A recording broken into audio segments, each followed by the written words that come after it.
Human activities, the effect in soil. The first one is deforestation. Deforestation can have a destructive effects on soil.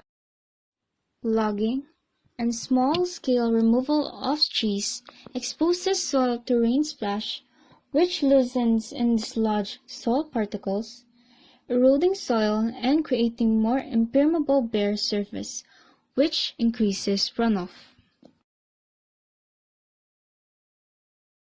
The second one is the construction and development. People need to dig up the soil to make infrastructures. Some of the soil at construction sites washes or blows away because its protective plant cover has been removed. Then, those soil will end up in nearby low-lying areas, in rivers and streams, or in downstream lakes or reservoirs. This soil can cause problems by making rivers and lakes muddy and harming the organisms that live in it.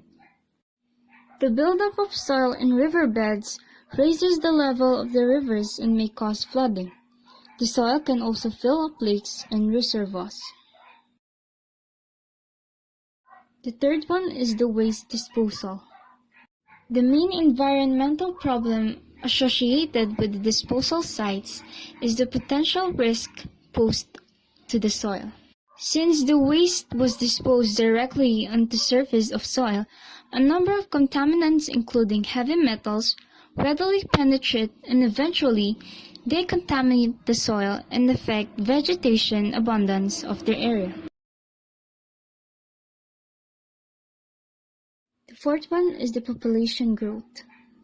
Population growth has direct effects on increased demand for fuel, wood, and food, and land fragmentations.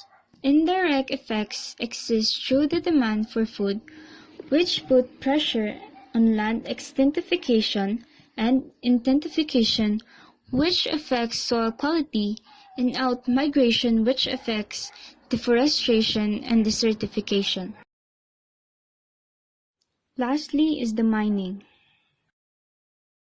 Land subsidence induced by underground coal mining is one of the adverse impacts of mining, which not only destroys soil structure and changes its properties, but also causes other eco-environmental problems such as limitation of vegetation growth, reduction of crop production, plant death, acceleration of soil-water erosion, degradation of landscape, surface soil fracture, rock crushing, dropping of groundwater table, changes in topographic and hydrologic condition, loss of agricultural land and topsoil, and so on.